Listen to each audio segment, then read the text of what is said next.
Welcome to the Sparky Coach podcast. This platform was built by Sparkies for Sparkies. We simply exist to make business owners more profitable, or businesses more profitable and more predictable. So we want to work with people that work hard because we love working hard too, that work smart because you got to be on top of the business, people that are kind because no one likes a dickhead. Am I right? People who want results because that's what we're here for, right? And people who want to be part of a like-minded community. So if you're interested in hearing more about the platform, please reach out and enjoy the podcast. This is Your Smile Fades in the Summer, part 5. Just when you thought it was over, it's not. It might just go forever. And I think the importance of this series cannot be underestimated. This is the opportunity season. This is the time that your business, not saying it can make or break you this time, of course, like nothing's going to make or break you, but kind of it might. This is such a critical, important season. If you get January or the Christmas season right, you're going to boost into maybe the best year ever. If you get it wrong, you're going to let people down. You're going to get invoices out in February too that were due in November. You're going to get variations out late. You are just going to cook it and shook it. That just rhymes. I don't know. That's a bad shook. It's a bad thing. See what I came up with just saying because it rhymes. But that's not a good thing. So if you get it right, bake it and make it. Yeah. If you get it right, great. If you get it wrong, terrible. Diabolical, you might even say. So I want to talk about the land of opportunity because it's an incredible opportunity, and I want to encourage everyone because this has possibly been a series that's geared towards, hey, if you're really booked out, here's what you should do. Here's what you can do to plan. But if you're staring or looking at a relatively empty schedule, it can be quite disheartening. I still reckon there's a couple of really, really stressful parts of business. One of them is having too much work. That's devastating. One of them is letting staff members go. That's terrible. Letting clients down is awful. Not making it to personal things, terrible. But arguably the worst, one of the worst, or maybe the worst in my opinion, is not having enough work because there's just not much you can do about it. The reality, the people, pretty much everyone on earth within your local area can give you work within 12 months. But yes, 9 months, that percentage drops. 6 months, drops again. 3 months, drops again. The amount of people that can give you work this afternoon or tomorrow is only like a handful of people. You're talking emergency work. You're talking that person let me down, so I had your contact. You're talking like a point, and it's completely directly proportional to the population base where you live. So the smaller as that starts to shrink, it just a percent, like it's a numbers game. 10% of a million people versus 10% of 1,000 people. Like that's literally what I'm talking about. So Sydney, you might be right, but like some obscure rural town, middle of nowhere, you're probably gone. But but not enough work. So it's like my encouragement to you is this is the opportunity season, and my encouragement to someone who's booked out is this is the opportunity season. So it's opportunity in terms of if you're booked out, this is a perfect chance to hire, release some admin, get an apprentice on board, like set a business plan, work out what's acceptable, is not acceptable. Maybe you close the calendar and raise your prices. Like there's so many options. You don't have to say yes and just run yourself into the ground.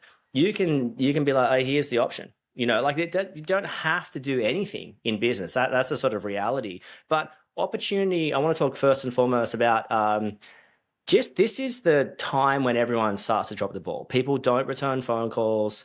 People don't get quotes back on time. Or if they do get a quote back on time, it's 3 weeks downstream, which is too far away. So lots of time at this time of year, the product starts to drop. And maybe someone's overbooked and they send a contractor, send a slightly less skilled person, or they send a different person. That sucks. If whoever roughs it in cuts it out, whoever cuts it out fits it off. There's an overarching umbrella person, Rihanna style, that's running that job.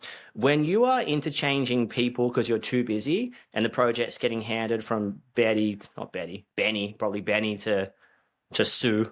Sue's a probably obscure name for a tradie at this point. She's a weapon. Yeah, she's a weapon, but she's normally the name Sue is normally associated with like some kind of bookkeeper on my That's probably relatively, maybe Sue will make a comeback, whatever. But once you're handing the job from tradie to tradie to tradie, that's your product's going to drop. When your product drops, you actually open a door for a client to leave. And every time your product gets like noticed, and you can reference product the whole way through. We consistently talk about products, everything from the initial consultation or answering the phone right up until the Google review and everything in between. The product is the site work and the off-site work. No one cares how good you are on site or how neat your switchboard is if you didn't answer the phone, or you did answer the phone and you didn't get the quote back to them, or you did answer the phone and you did get the quote back to them and you didn't turn up when you said you were going to. There's lots of things that affect your product, or you did turn up when you said, and you said you'd order those materials for that final piece of the puzzle, and that was 6 months ago. Yeah. That was Easter. So it's like, so no one really cares. You turned up 6 months late. Yeah. Well, I'm here. The job is done. But like, and that happens. Like, has been sold. Yeah. That happens, but you tried to make it not happen. So it's super interesting, and your product is all you have at the end of the day. And sometimes you only get one shot with people. And the amount of shots, if you send a wrong invoice 3 times, I reckon you're done. Like that. That's, in my opinion, if I use you, you're black. I'm like, I can't trust that person. If you tell me 3 times you're going to turn up at 7 and you're here at, or not here, that's, trust is broken. And what you have in clients, or what you want to have in clients, is long-term clients. And what you want in a long-term client is a relationship. And what you need in a relationship is trust. So when that trust is consistently getting chipped out or broken, the door for someone else to come in keeps opening wider and wider and wider. And it's actually a lot easier. And the worst part is, it's a lot easier for the client to consider leaving. The worst part is the good clients or excellent clients have a large threshold. So they'll put up with a fair bit, but by the time that door's fully open and they've stepped out to use someone else, you're probably never getting a look back at that, unless there's like a bit of a happy gilmore. I'm sorry, baby, I didn't mean that. There were excellent finger paintings. A little bit of like kiss you all. Like you're licking their intercom at an obscure hour of night, right? With shirt optional, pants optional, undies probably a good thing. But I'm sorry, babe, I didn't mean that. But maybe you're nude, maybe you're partially nude, maybe you got skin colored undies on. I don't know, but all right. But it sounds like you've been at the pub and you're on your way home, and you've realised you've made a mistake, and you're trying to make it up to them. Yeah, you're sending some face to camera. Obscure PG pushing MA videos. So anyway, but it's interesting. So it's a land of opportunity. We're coming into a land of opportunity, and I want to encourage everyone. Like, you're probably if you don't have much work, wow, what a great time to be coming into, because people, like I said this in the last podcast, everyone's trying to hire, and people can't find good staff or even retain good staff when they're chopping and changing because they're getting more money elsewhere, or the mines or whatever. It depends on where you live, but hopefully you can retain your staff members. But people are hiring, which means people are overbooked, which means people are going to drop the ball. So if you are coming into this season with a bit of a light schedule, you got to be praying to the trade god. This is your time to shine. This is like you are actively hunting work like a warrior. Right, you've got your gear on. You're getting up every day, looking at yourself in the mirror, and saying, "I'm the big dog. I'm going to hunt some work down," because that's going to come to you, because people are going to drop the ball. And when that work gets dropped in your lap, which it 100% will, you've got to care and nurture that like a newborn baby. Because if you can look after that client and keep that client, they'll be a client forever. And I think that the thing that frustrates clients is people not turning up, people not getting back to them, people not getting quotes back on time, people being disorganized, people not having the right part at the right time, someone turning your power off for way too long, someone not telling you the power is going to go off, and now you've got the office down for the day. Disorganization, which I know is probably your maybe pet hate, disorganization or lack of organization. But anyway, so opportunity. Where does your head go to in the land of opportunity? So land of opportunity, awesome time of year. I know. I'm just trying to rack my brain. We've definitely. I can't we've definitely got some really, really good clients out of it. I know some guys who've like literally have their numero uno or, gold, silver, and bronze on the, Olympic stage clients from this time of year. And Yeah. just purely because they were able to provide, deliver. I'm not even going to say like it was anything exceptional. Most of the time it was just like, oh yeah, I'll turn up.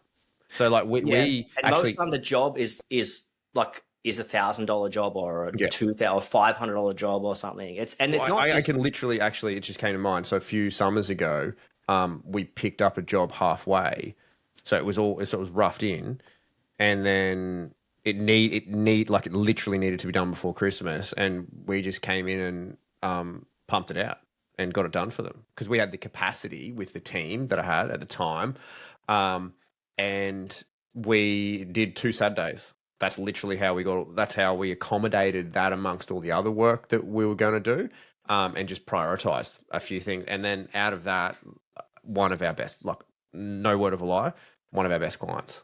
Yeah, well, my best client came from, and I think a lot of most people in business for 10 years can reference their best client, specifically electrically, because you're like coaching's interesting because it's like regular fortnightly meetings, so it's quite organized and scheduled. But when you're off the cuff, I need this, I need that. Oh, hey, we knocked this wall down. Now we need like electrically. There's so many more moving parts because there's so much more unknown that is potentially, if it's not a new something from scratch, there's way more unknown than known. That this is why a price book floats interestingly, and because price so book when known. But like coming back into coming back into that. So our best client came from someone who made a mistake.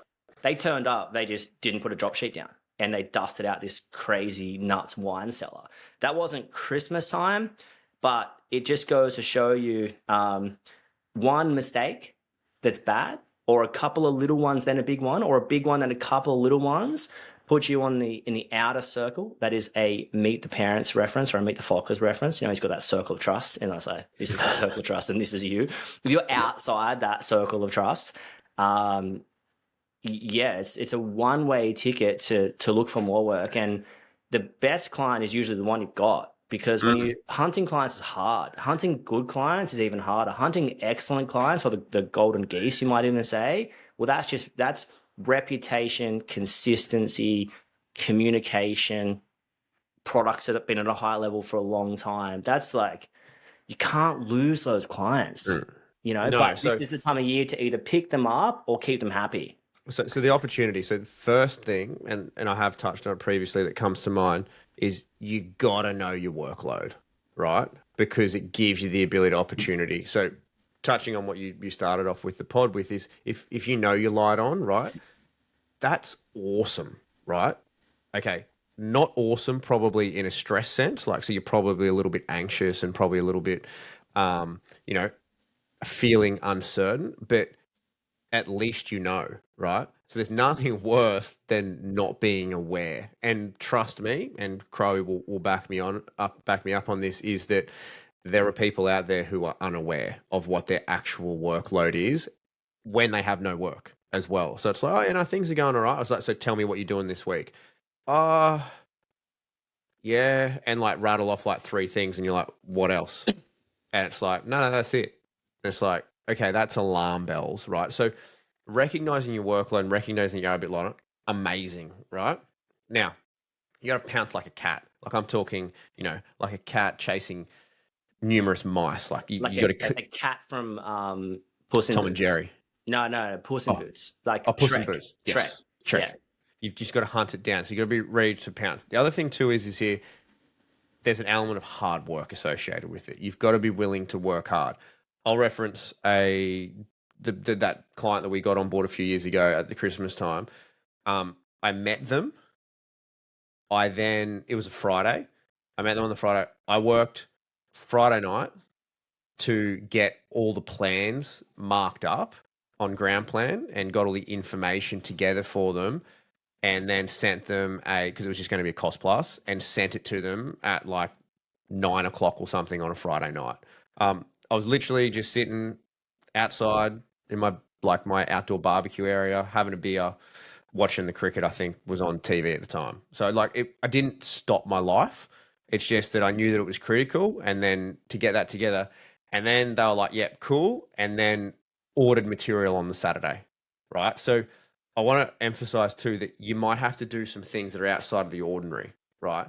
But it puts you on the front foot moving forward, an opportunity. And now, if you're willing to do that and see that, people recognize it. And I think that's really important to understand is that the type of clients that you want, I'm going to say, are hard workers, right? And they recognize hard work because hard work recognizes hard work. That's just the way the world works.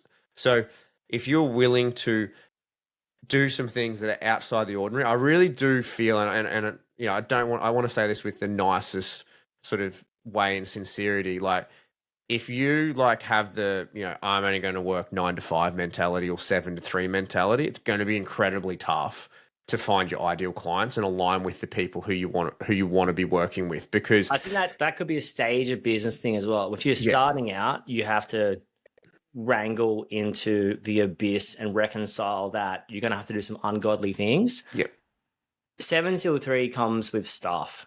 Correct. Or 9 till 5 or set boundaries comes when there's a team underneath you. Is it hard to have a set? So just picture a set boundary. Like, let's say I have a set boundary. I'm going to be with the kids at dinner at 4 o'clock.